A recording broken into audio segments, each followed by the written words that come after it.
All right. So we have a motion set forth, which is Mr. Lambert's motion, which was restated by myself, and it's been seconded by Commissioner Baker. Do I have any further discussion? Mr. Elmore. Commissioner Elmore, for the record, I guess I have two questions and clarification. One, is this additional money in addition to the already, or planned, I should say, allotment for law enforcement, or does it come out of that law enforcement allotment? The money that we're spending now, the $75,000 going to law enforcement, comes from the 2013 budget. Correct. The $20,000 will come from the law enforcement budget for 2014. So Collecting 2014. if all things were the same next fiscal year, we would have $55,000 to spend on other law enforcement. So it comes out of the Right. law enforcement. If the law enforcement budget collected in 2014 is $200,000, they would then have $180,000. Okay. My second question, I guess, is more directed for Commissioner Lee. Is $2,500 a cap? I mean, I have no idea as to what type of time, therefore, monetary need would be for an overtime, a special event to do VIN inspections for 2 days in Austin, Nevada, or is that enough? I would think so. Okay. And hopefully that it would be less, that we could spread it out, so it went out to more than just theoretically 4 events, or more than that actually, but 8 events, but hopefully it could go out to more than that. But, I think it would be, as Commissioner Richardson said, it's not going to be just hire an officer to go out and patrol because of a special event. No, this needs to be targeted to OHV regulation enforcement, so I think that would be enough. Okay, so Commissioner Elmore, again, in final clarification, all we're doing is basically creating a sub-account within the law enforcement to automatically be funded for $20,000 for They can do next it year's fiscal anytime budget. they need. Got it. That they could come to us Right. in mid-cycle and say, hey, we're trying to do X, Y, Z, and so it wouldn't have to be a once-a-year type deal. Okay, thank you. It could be. All right, do I have any more discussion? I'm looking around. All right, I'm going to move to the vote. All in favor, please indicate by saying aye. Aye. Any opposed? The motion carries unanimously.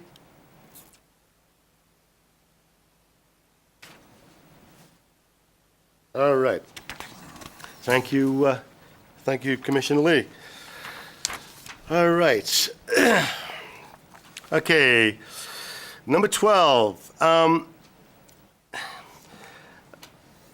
This basically is procedure for grant requests that may have missed one or any of the deadlines, or failing to meet some of the requirements. Basically, where we're at is this.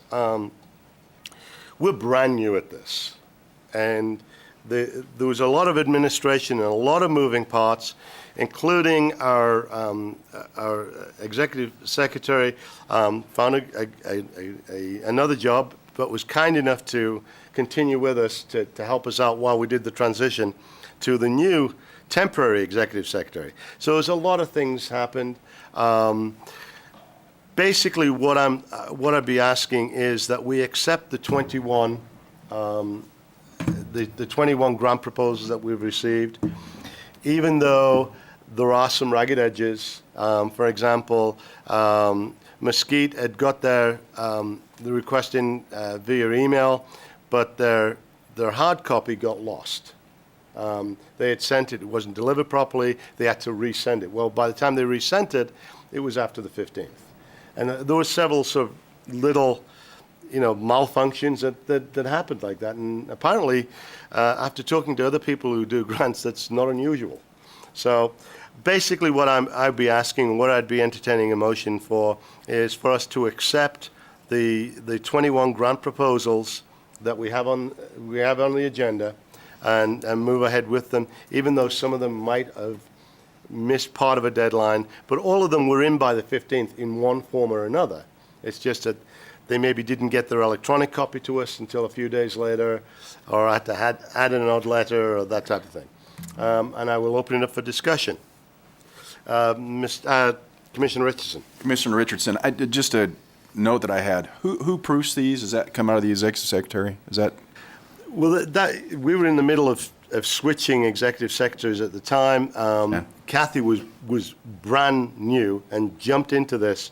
I basically called her and begged her, and she jumped in and tried to do it. We pitched in. I pitched in to get some of these things approved and documented. Commissioner Lambert pitched in. And basically, and again, we've got to be very careful, because if I say to 4 commissioners, hey, come and help us get this done, all of a sudden we've got a quorum and we're in, deep doo-doo. So again, we had to. Do we want input from the person that's actually going to be doing the work? I mean, absolutely. I mean, Kathy, do you have any comments? Kathy Grost, for the record. I do have experience with grants and with the presenting of them, and as Paul Jackson stated, there are rules that are hard and fast, and I think the rule that was hard and fast here is that the grant proposals needed to be in front of the commission by 5 p.m. on January the 15th in some form that we requested. And every one of the grant proposals that are before the commission were in at that time. And with my experience in grants in the past, that would be a typical, adequate situation for them to be considered. Commissioner Richardson, so we're not setting precedent by allowing the ones that have mistakes to come forward? Okay. No. Then I'm good. No. All right, I'm looking for a motion. Mr. Lambert. Commissioner Lambert, for the record, I motion we move forward with the 21 grants that are presented in the package. I'm very comfortable that we had basic information to work with, and that any defects might have been handled through clarification work in the week after, which we did, and have made notifications and phone calls. The motion is to proceed with the 21 grants on the table. Do I have a second? Commissioner McKay seconds. Thank you, sir. All right, any further discussion? Mr. Elmore, Commissioner Elmore. Commissioner Elmore, for the record, I guess I absolutely feel, given the fluidness of this process, it being our first time, I think it would be prudent for this commission to accept the 21 grants as is. I would just ask that if there are ragged edges, as the chairman described them, that we're made aware of those, either as the individual grant comes up or in the beginning of the grant process. I can do that for you right away, Mr. Elmore. Douglas County, there was an issue with the electronic copy. With Mesquite, there was an issue with the hard copies. There was a slight issue. There was one issue with one of the proposals from Endow. And I believe there was some missing paperwork from, Kathy, you may help me out. Was there anything else? Was there another one? I think that was about it, wasn't it? I believe that is correct. Right. There were some issues where we thought we didn't have paperwork on one or two of them, but we were able to find it. One person had it, but the other person didn't, or didn't know it was there. And, it was just one of those things. We had to coordinate and sit down together and get it done. That's correct, and I had a slight issue with an interface with the site which is the OHV website interfacing with my Outlook account. So everything that was supposed to come in was actually there, but there were a couple of things that I didn't see for a period of time afterwards, but it was all there. Okay, thank you. All right, any other comments, questions, discussion? All right, I'm going to move for the vote. All in favor, please indicate by saying aye. Aye. Any opposed? Motion passes unanimously. All righty. All right, agenda item 13, temporary executive secretary. As we've discussed during the meeting, our executive secretary left on January the 8th. Kathy was kind enough to step up. Kathy had already interviewed for the position and was basically third in line from those old interviews. So I felt comfortable in being able to bring her on. We did have a special meeting to approve her coming on January the 8th. The special meeting was not well attended. We did not have a quorum. So in the interests of expediency, we just went ahead and brought her on with the hope that we can do a retroactive contract. What I would look for a proposal for is for us to have a retroactive contract going back to January and issue her a 30-day contract with the option of adding another 30-day contract until such time as we've completed our search for an executive secretary. Mr. Lambert, you have a question? So would the 130-day contract get us through tomorrow, or would it be two contracts to get through tomorrow? The first contract would get us through the 8th of February, which would include the special phone meeting, which is on the 6th. And then we would issue another special contract, unless something went completely haywire, issue another 30-day contract from the 8th of February until the 10th of March. And then we could, go from there until we get our executive secretary. I'm expecting that we would have an executive secretary hired, and it could well be Kathy, at our March meeting, and that would be a permanent situation. I'd also like to do this on a salary basis. We have budgeted $1,000 per month, and I'd like us to, adhere to that and have a $1,000 a month salary based on the 30-day contract. She will, of course, be an independent contractor because we have no reason to bring somebody on as an employee until our meeting in March. Comfortable. Do we have any comments? Yes, Mr. Rummel.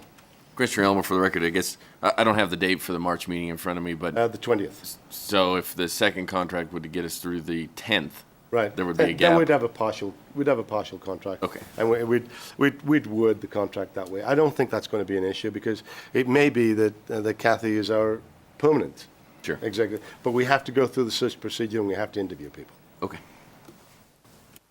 All right. So can I, For a motion. can I have a motion? Just, This is Commissioner Cox. Can we even post the job opening and conduct interviews less than 90 days?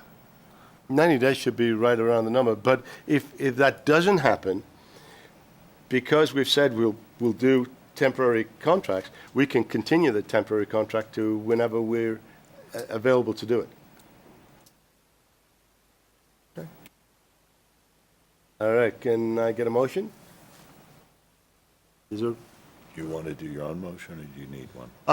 I can, why don't you make a motion, I'll restate it for you.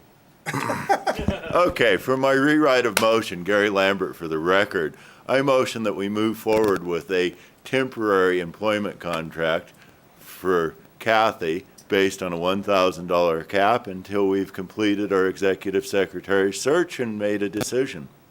All right. Or at the chair's will. Okay, thank you. I'm going to restate the motion.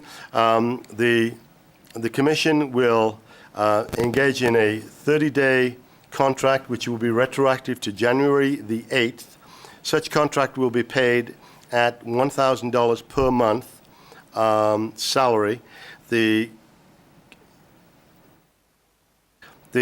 contract will be based on a at-will basis and will be a what do they call it? Independent contractor contract. The contract may be renewed. Indefinitely. I'm waiting for it to write it up. As necessary. The contract may be renewed every 30 days until such time as we have hired a permanent executive secretary. All right, is there a second? Friendly amendment? Go for it. Why do we have to go through the renewal process? Why don't we just make it until we hire? Why don't we just make it? Because we have to have some kind of definition. Yeah, I mean, but then it's an unspecified time. It's better if we have a, March meeting. but if we don't have anybody hired by the March meeting, then what are we going to do? Renew it at the March meeting. Okay? All right, so we will engage in a contract. The friendly amendment, just make your life interesting. The amendment would be strike 30-day contract and would be based on a contract, the contract would run through March 20th, 2014, and would be paid at $1,000 per month or any, what do you call it when you break it down?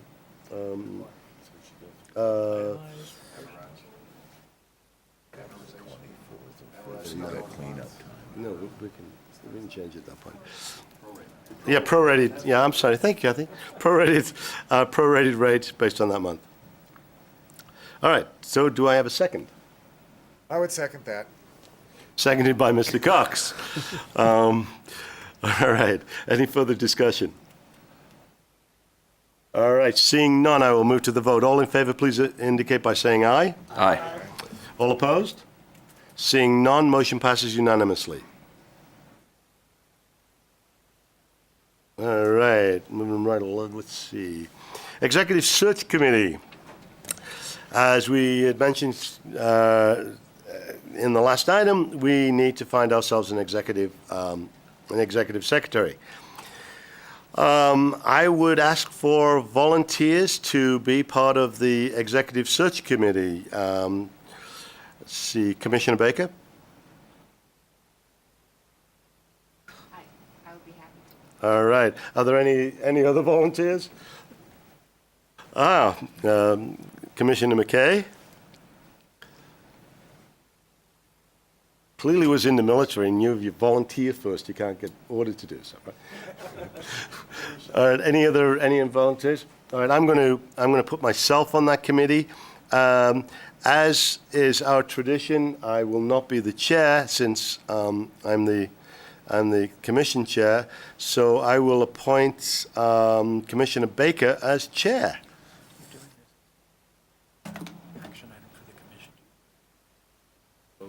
Yeah, I will in a second. Okay.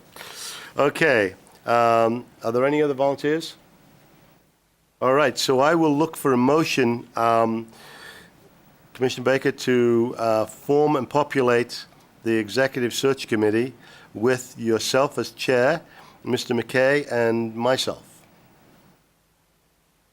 Commissioner Baker? Make the motion? Yeah. Make a motion? Okay, yes. I would make the motion that Commissioner Baker be the chair of the Executive Secretary Search Committee with committee members McKay and Jackson. All right, do I have a second? Commissioner McKay will second that. All right. Any further discussion? Seeing none, I will move to the vote. All in favor, please indicate by saying aye. Aye. All opposed? Seeing none, it is approved unanimously. So that would be Baker, McKay, and me.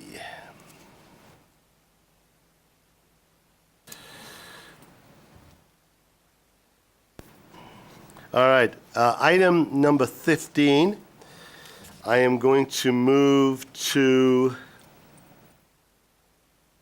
tomorrow morning.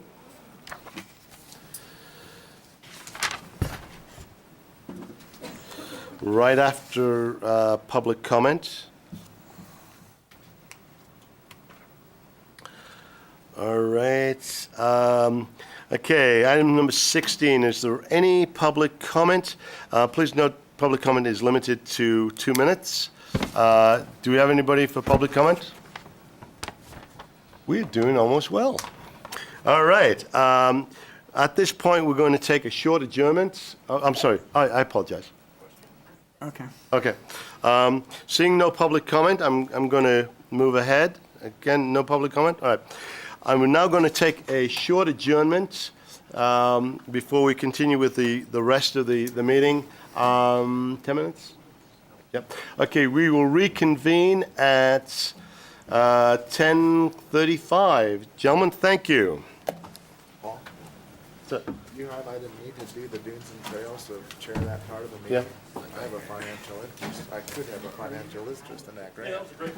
I'm a member of that club, and if I volunteer to do the work and get reimbursed for mileage,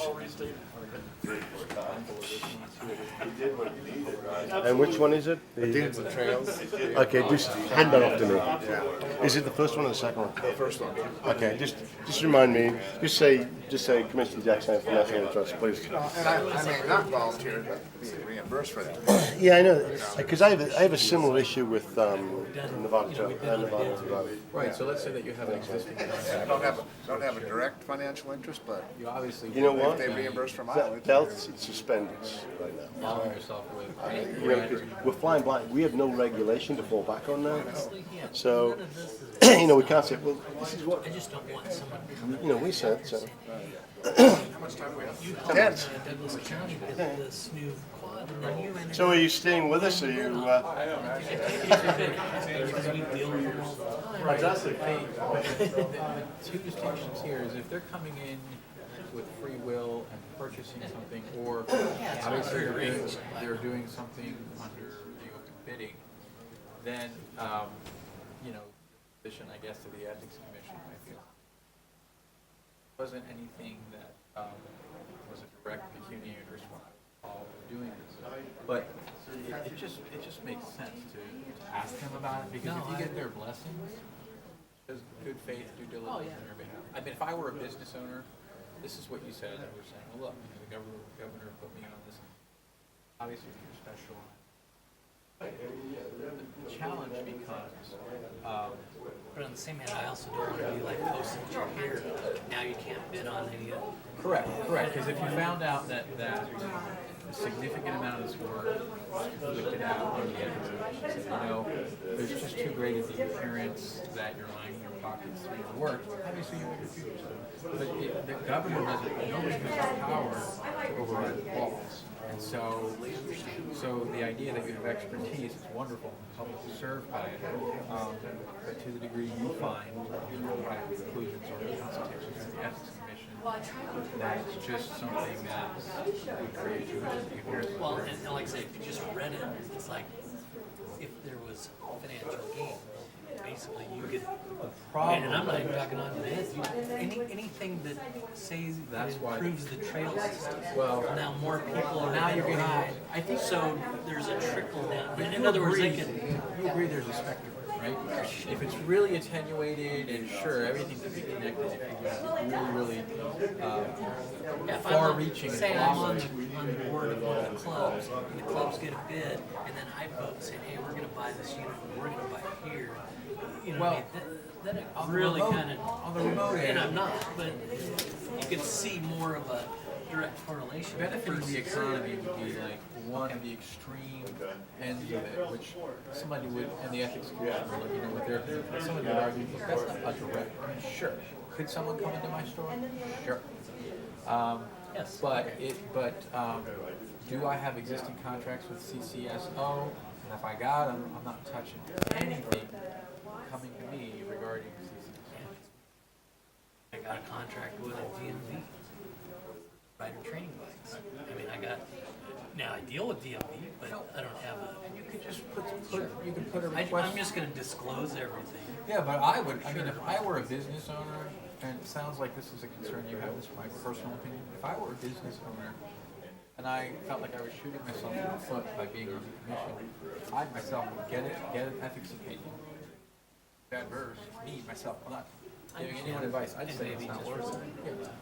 Because you don't, I mean, I like I just said, want you the don't, best for. you don't want to be embroiled in it. And the big picture is, is this person lining their pockets with what they do on the public, in the public role? You know, that's the big picture. You know, I'm the opposite. I want to make sure they don't waste the money, that the money actually gets spent right. Right, right. You know, and that's really my. Were you able to get the code provisions for the ethics? Yeah. 'Cause we've had people do that before. I have the, in fact, I just got my renewal package. And it has that ethics page. That's the way to I'm go. just gonna go straight with that.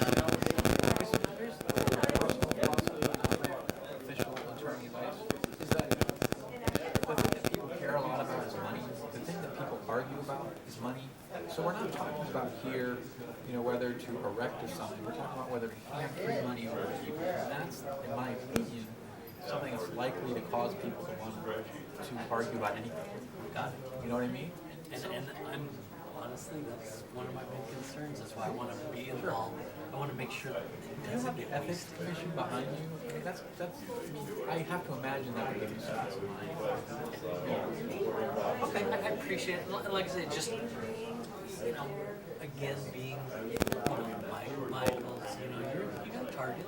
So, you know, and, you know, I know it doesn't sound like a big thing, but it can be, especially. Interests can be, interests can be adverse to each other, competitive, yeah. Yeah, I hear you. Okay, thank I you. appreciate that. Okay, Thank you. thanks.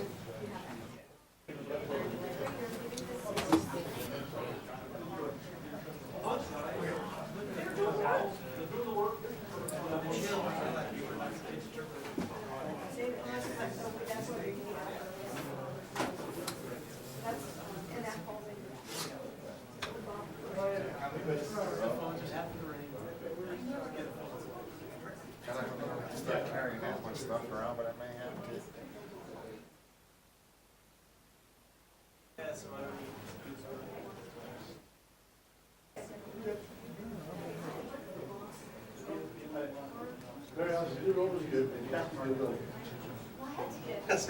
Mary Ellen, you open to us, Kathy to live.